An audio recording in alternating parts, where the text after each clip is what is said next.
Hi guys, thank you for joining me for lab exercise 2 where we're going to learn about enzymes, particularly the enzyme catalase.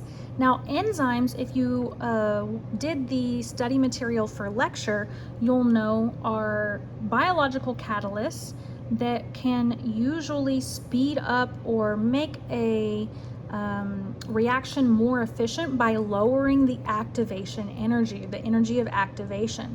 So we're going to go over catalase, which is a catalyst, which is an enzyme. Now the first thing we need to look at is the materials. You notice that there's a very long list of materials here, but I already have them all gathered for you. So the first thing that I'm going to ask my students to do is I'm going to give them several cups like this, and they are going to fill them at the front of the classroom. I have all the stuff up at the front of the classroom. They're going to fill them with soap, 3% hydrogen peroxide, 12% hydrogen peroxide, yeast, some samples right here, and beef liver. And I labeled each of those cups using the marker provided. So now we're going to actually start doing our work. I'm going to move over here so that you can really see the reaction.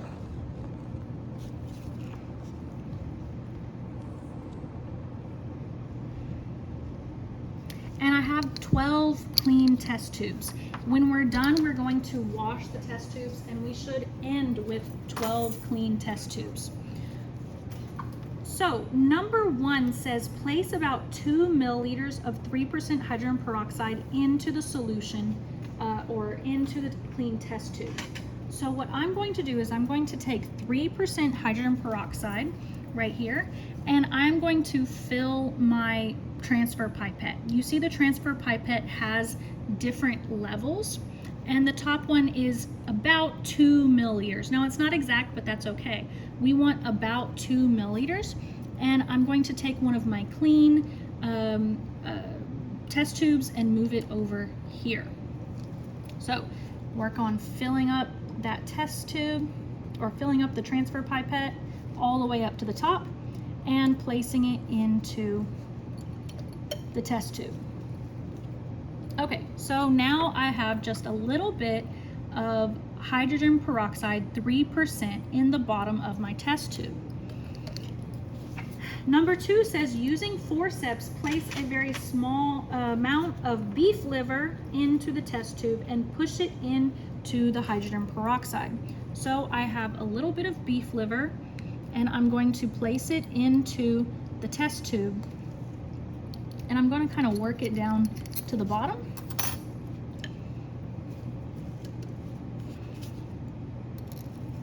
Using my forceps. It does kind of cling to the edges there.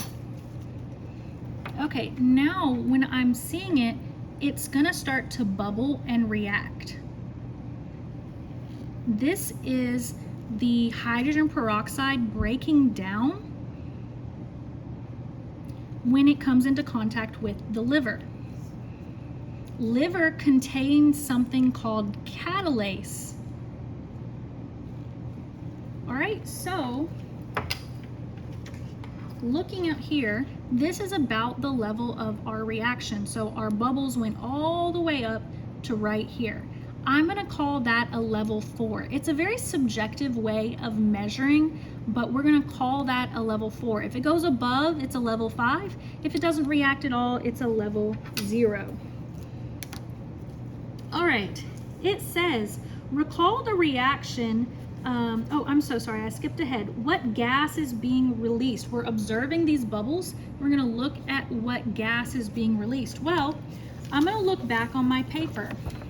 My paper says H2O2, or hydrogen peroxide, breaks down into water and oxygen. So this is actually oxygen trapped in these little bubbles. Number 3, no, I still skipped ahead. Recall that the reaction absorbs energy is called endothermic or endergonic, and a reaction that gives off heat is called exothermic or exergonic. I can actually feel the bottom of this test tube, and it is very warm. So is that an endothermic or exothermic reaction? It is exothermic because it is releasing energy. Number 3 says pour off the liquid into a second test tube. So I'm going to move this out of the way and get my second test tube, and I am going to pour this liquid into the second test tube. What liquid do you think I'm pouring? Well, according to my reaction, it should be water, H2O, because hydrogen peroxide breaks down into water and oxygen. We already said this is oxygen bubbles. So I put that to the side, and I have this liquid right here. Now I need you to make a prediction. If we assume that it's water in here and no longer hydrogen peroxide, if I put another piece of beef in here, is it going to react? Yes or no? Let's test that theory. And we're going to measure the rate 0 through 5. Remember, 5 goes over the top, 4 is about right here, and then 0 would be no reaction. So I'm going to take a new piece of liver and push it down into the bottom.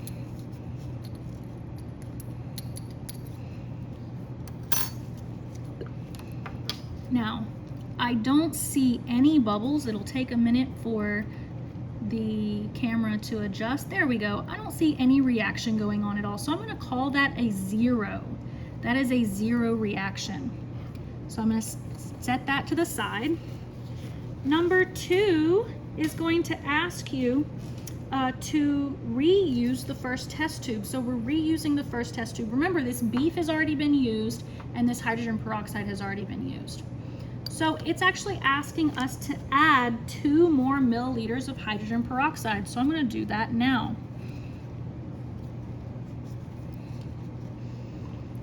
Do you think it's going to react?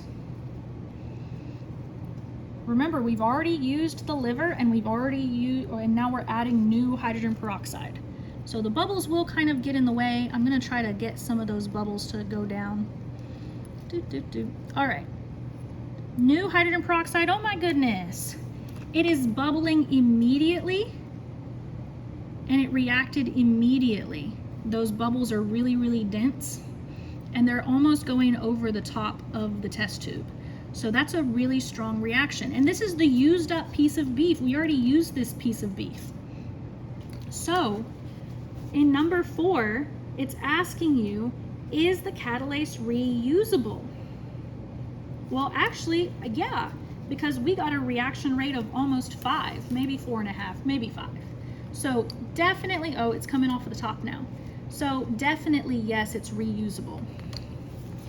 I'm turning the page. Now, it's asking what tissues contain catalase. It says we're going to test all these different test tubes.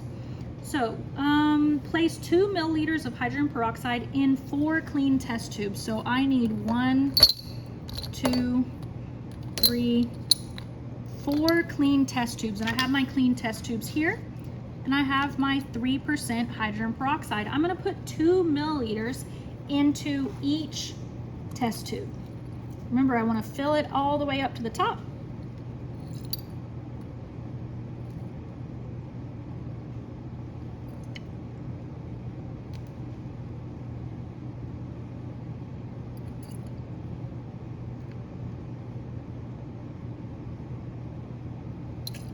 Okay, all 4 test tubes now have a little bit of hydrogen peroxide in the bottom of them.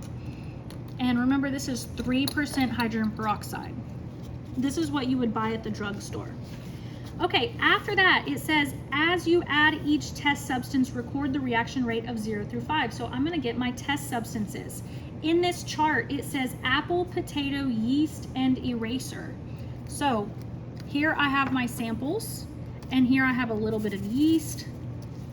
I am going to just use a little bitty piece of each sample. So here I have a sample of potato. I'm going to put it in, actually let's start with apple because this starts with apple. So the apple has already started to brown. I cut it fresh for this experiment and then I had problems with my video, so I had to scrap it. So let's see, even though it started to brown, what do we get here? In test tube number 1,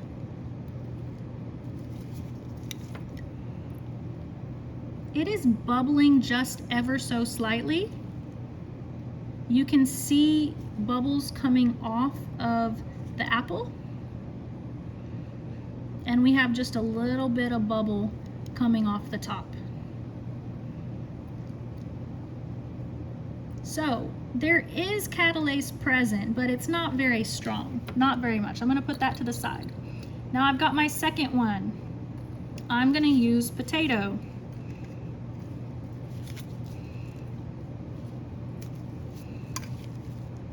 Just a little piece of potato, and I'm going to drop it in.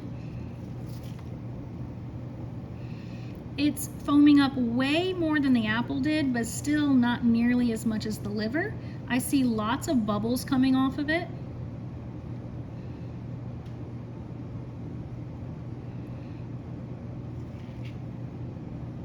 Maybe a 1, 0.5 to a 1. All right, next let's do our yeast. I need to put just a little bit of yeast into the test tube. So I have my test tube here, and I'm going to put a little bit of yeast in there. And it's taking it a minute to get going because the yeast isn't activated, it's just dry yeast. But this is a pretty good reaction. The bubbles are going about halfway up the test tube. If this is a 4, this may be like a 3, 2.5. And if I mix it, I'll get probably a better reaction. Because like I said, this is just dry yeast. It's not activated yeast. And it's still climbing up the test tube. Ooh, it's getting up to a 3.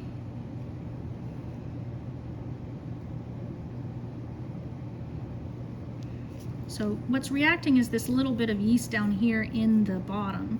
This stuff isn't even reacting. It's just being pushed up by the air bubbles. So this was a really good reaction.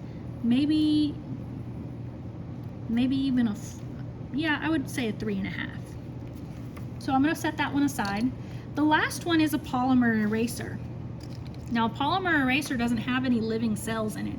It's just a polymer eraser, and I'm going to drop it in there. And there are absolutely no bubbles except for the bubbles from just dropping it in. No reaction, 0. So, given that information, do we think that all living tissues contain catalysts? Well, the ones that we tested contain catalysts, and the one that didn't have any reaction wasn't a living thing. So most living things are going to contain catalysts, but some living things like the liver have a lot more catalysts than others. Next section is, what is the effect of temperature on catalase activity? It says put 3 test tubes of 2 milliliters of hydrogen peroxide into 3 different water baths. So first I need to put the hydrogen peroxide into the test tube. So I'm going to take my 3% hydrogen peroxide and fill it up. 1, 2, 3. And now I'm going to do 3 different things with them. I'm going to put 1 in a hot water bath, boiling water. I'm going to leave 1 right here at room temperature, and I'm going to put 1 in an ice bath. Now, in order to handle hot objects, it's important to use safety precautions, so I'm going to use this. This is going to hold my test tube so that I don't get burned, and I'm also going to take the ice bath. And we are going to move over here to our water and ice bath. Let's see if we can focus. There we go. Now the ice bath, I can just place it in there. But the hot water bath, I need to be a little bit more careful, so I'm going to use this grabby thing. Now it doesn't take very long for this to heat up and cool down, so we're going to leave it there for about a minute. The next section is going to say, number 2 says, let sit for 2 minutes and then remove and place back in the test tube rack. Then we're going to immediately put the liver into each of the 3 test tubes and test the reaction rate. So, is the hot water or boiling water going to react the best or the worst? The cold water, is that going to react more or less? The warm or room temperature water, is that going to react more or less? So we're going to test those three variables here. And then we're going to talk about how temperature affects the enzyme rate. So let's go ahead and do the room temperature one. It's going to be probably pretty similar to our original. We already have the hydrogen peroxide in the bottom, so we just need to put a little piece of liver in there. And remember, this is room temperature.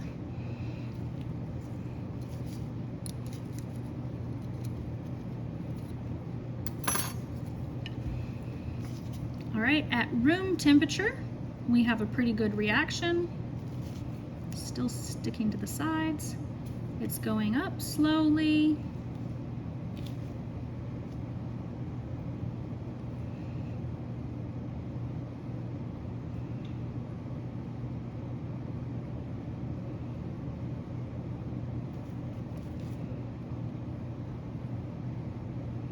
Maybe a 3.5. So we're going to record our results for room temperature at 3.5. Make sure to record your results on your paper. We're on section the effects of temperature on catalase activity, number 3, but it says 2 on my paper. Number 3, what is the reaction rate for the warm or room temperature? So warm is room temperature in this case. Write a 3.5. Next, I'm gonna get the boiled water, I'm sorry, the cold water. I'm gonna do the cold water next.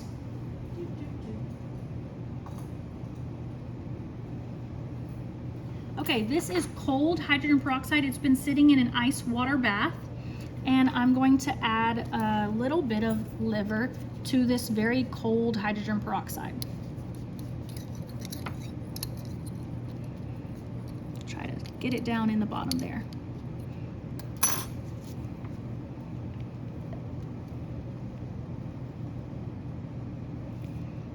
All right, it is reacting. It's actually reacting pretty good. That's not, maybe a 3. So record a 3 in your answer for the cold tissue and peroxide. The last one that we're gonna do is the boiling.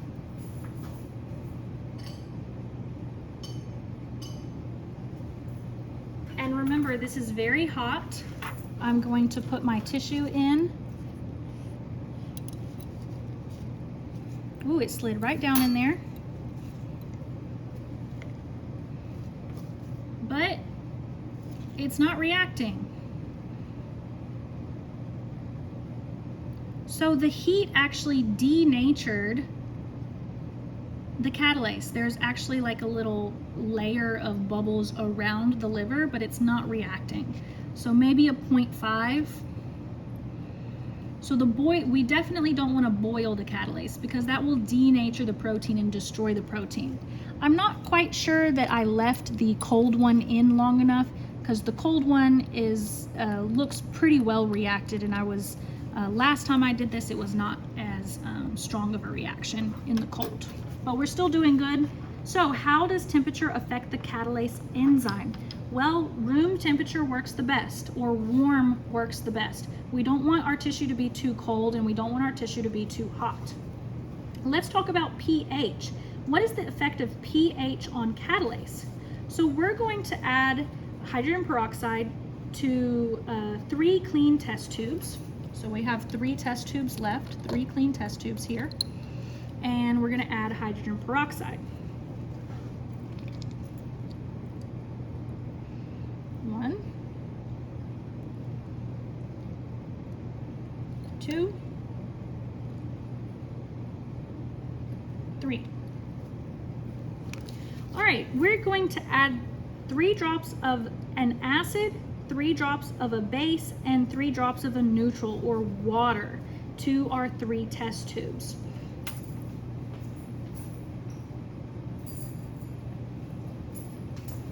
So here I have my acids,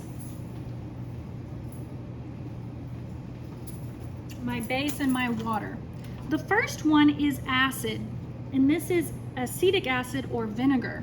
I'm just gonna add, I'm gonna put these to the side so I know which one I'm working with. I'm just gonna add a drop or two. Not very much, just 1,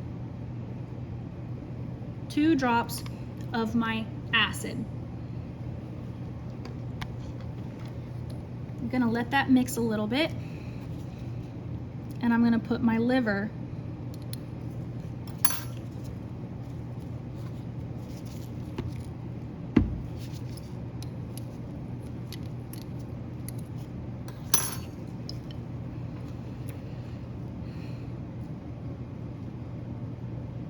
It's reacting a little bit, maybe a 1.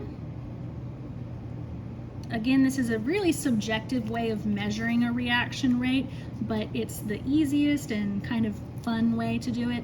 So maybe a 1, 1.5. So the acid is denaturing those proteins. So we don't want acids in our reaction. All right, let's look at the base. We're going to do another one, and we're going to take the base, which in this case is ammonia, and I'm just going to add like one or 2 drops of ammonia. I added 2 drops of vinegar, so I'm going to add 2 drops of ammonia. Mix that around, and we're going to add our tissue.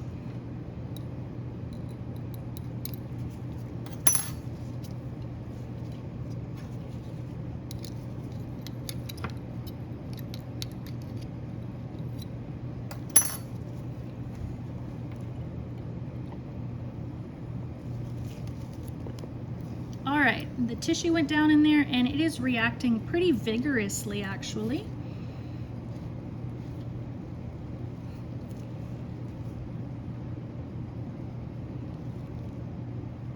A lot better than the acid. So it's going almost all the way to the top. Maybe a 4. But still not much difference than not adding anything at all. But to stay consistent, we're going to add a neutral to the next one. So here's my next test tube. I'm going to add 2 drops of water. Swish it around a little bit and add a piece of liver.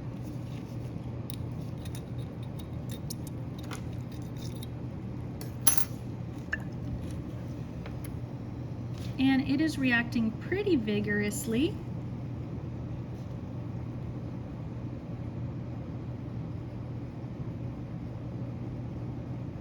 Maybe even better than either the acid or the base. So pH is really, really important, because the acid and the base can affect your reaction, can affect your enzymes. See, this one went all the way up to the top. We don't want to do that to our enzymes, so our bodies have buffers to keep our blood and our tissues mostly neutral, just ever so slightly basic. So, recording the reaction rate of each enzyme, and I did skip measuring the pH. So we can skip measuring the pH. I told you that I might make mistakes because I'm trying to do the video all in one shot. I apologize. But we did measure vinegar and ammonia in the previous class. So how does pH affect enzyme activity? Well, either an acid or a base was not quite as efficient as just having a neutral. So we want our enzyme to be in its most ideal environment. Okay, on the last page, it says adding 2% of hydrogen peroxide into 3 different test tubes. I do believe that I'm out of test tubes. What is going on? I counted these.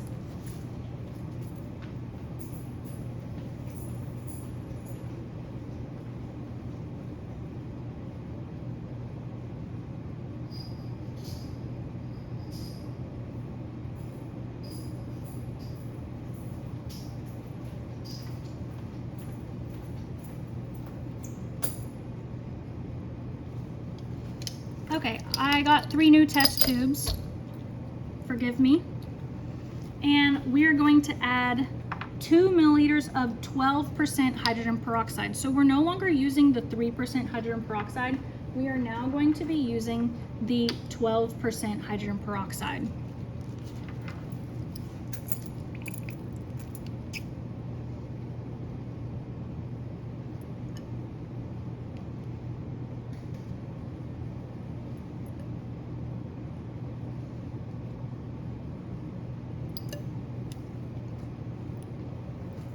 So each one of these test tubes now has 12% hydrogen peroxide in it. Next, it says in the first test tube, add 4 milliliters of distilled water. So I need 4 milliliters of distilled water.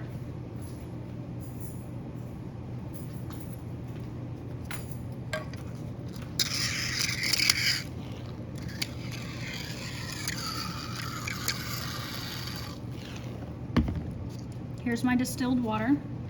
And I am going to use my transfer pipette and get 4 milliliters. That means I'm going to fill up my transfer pipette twice.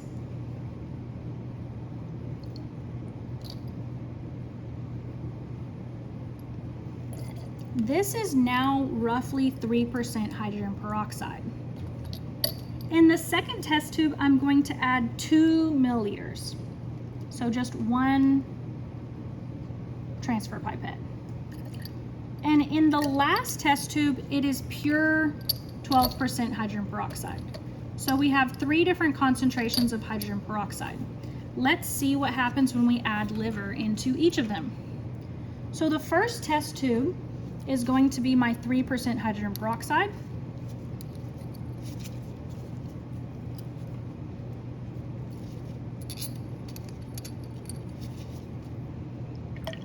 If I can get the liver down into the bottom of it, there we go. That's a pretty good reaction.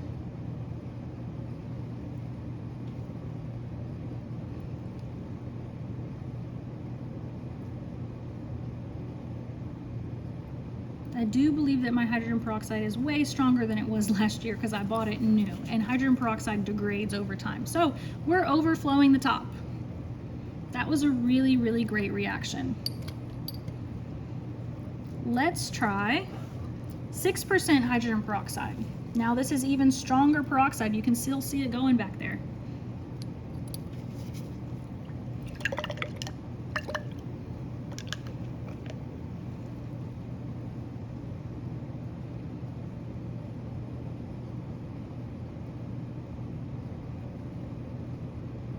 All right, all the way over the top. That happened faster, I believe, than the first one.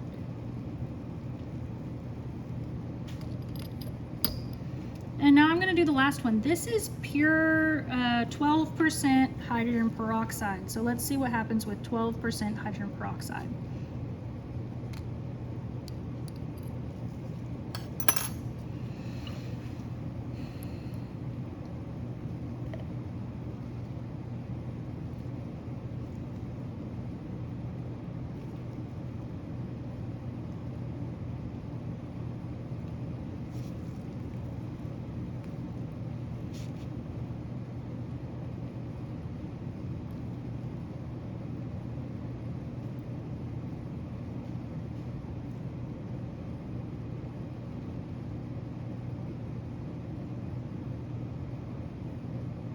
All right, so that one didn't even go over the top.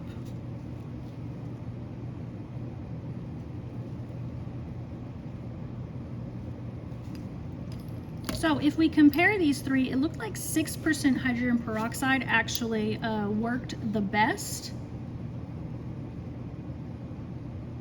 But there are many factors going on here. I am not measuring this super accurately. I actually had more liquid in the first one, so more contact availability, and I had less contact availability here in the last one. It's still reacting though. You can see those bubbles in the bottom growing.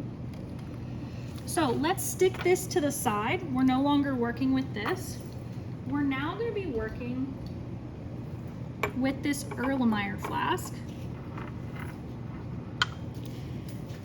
We're going to make elephant's toothpaste.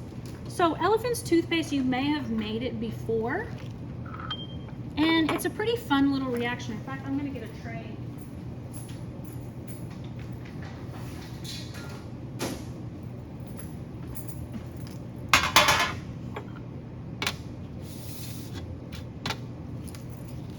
Just so that we can stay safe and clean. Elephant's toothpaste is going to capture those oxygen bubbles using soap. So we're going to use our soap right here. Number 1 says, using the 50 milliliter beaker, measure approximately 40 milliliters of hydrogen peroxide. I want you to choose what hydrogen peroxide you would use. I'm going to use 12% hydrogen peroxide. I know 6% worked the best, but I'm going to use 12% because it's the purest hydrogen peroxide and I have a lot of it. So I'm going to pour my hydrogen peroxide in here, but that's not quite enough, so I do need to get more.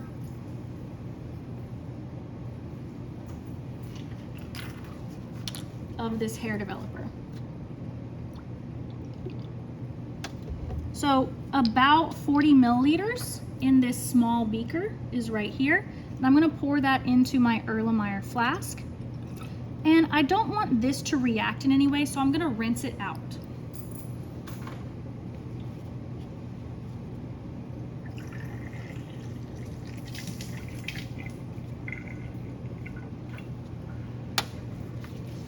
Next, it says using that 50 milliliter beaker again, add about 30 milliliters of water. Do we want hot water, cold water, or room temperature water? And I'm gonna go with room temperature water. So I'm gonna fill it to about 30.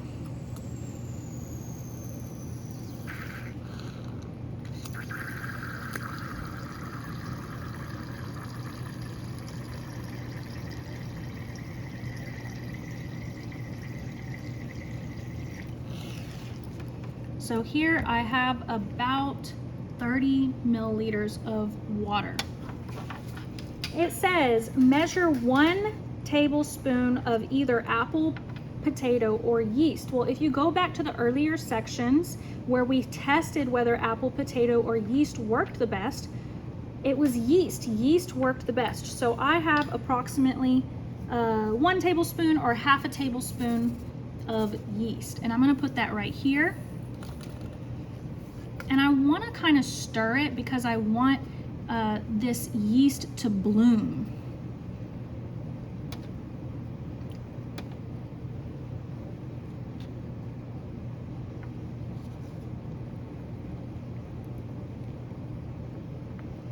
Remember, this is deactivated yeast. It's alive, but it's kind of dormant. So I need it to sit for a minute so that it blooms. So I have my yeast right here. Number 3 says, in the Erlenmeyer flask, add approximately 2 milliliters of either an acid base or a neutral. I'm not going to add anything to it because according to our experiment, a neutral works best. If desired, add 1 drop of food coloring. So I will add 1 drop of food coloring. Nope, that didn't work. It's not opened yet.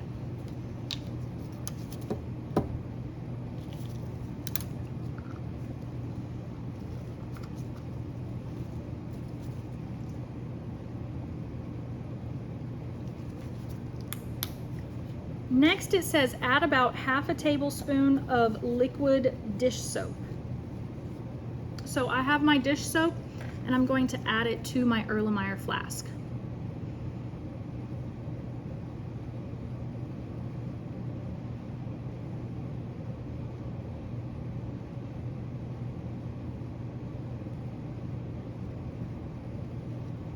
Okay.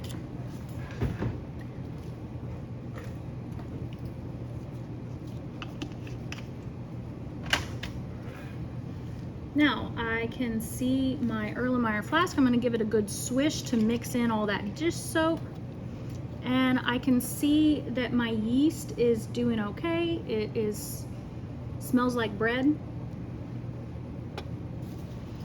It says before continuing to the next step, the class will go outside and test the results of their recipes because each team might have chosen a different recipe. we will do this experiment as a class. So we're gonna do it all together and make sure to have gloves. Okay, I have gloves, though none of this is going to be especially caustic because remember, hydrogen peroxide breaks down into water and oxygen. I'm gonna go ahead and pour my yeast into my Erlenmeyer flask.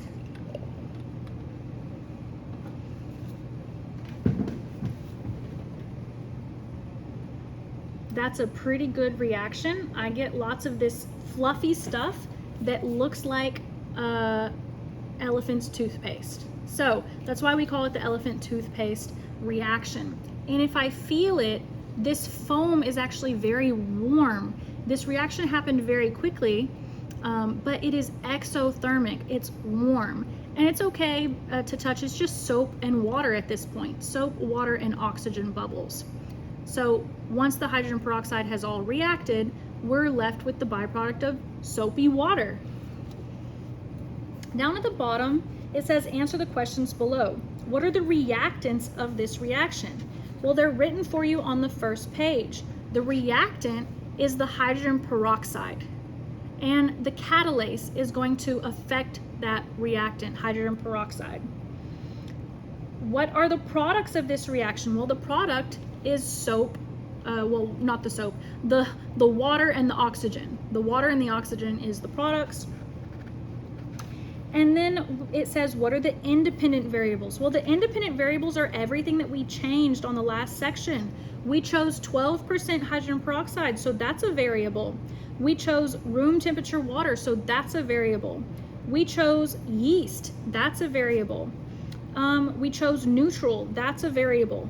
What is the dependent variable? The dependent variable was how high the reaction went, or how vigorous the reaction was. Observing other classmates' reaction, what would you do to improve the recipe? Well, to improve my recipe, I would probably use stronger hydrogen peroxide maybe. I would try that out. I would let my yeast bloom for longer.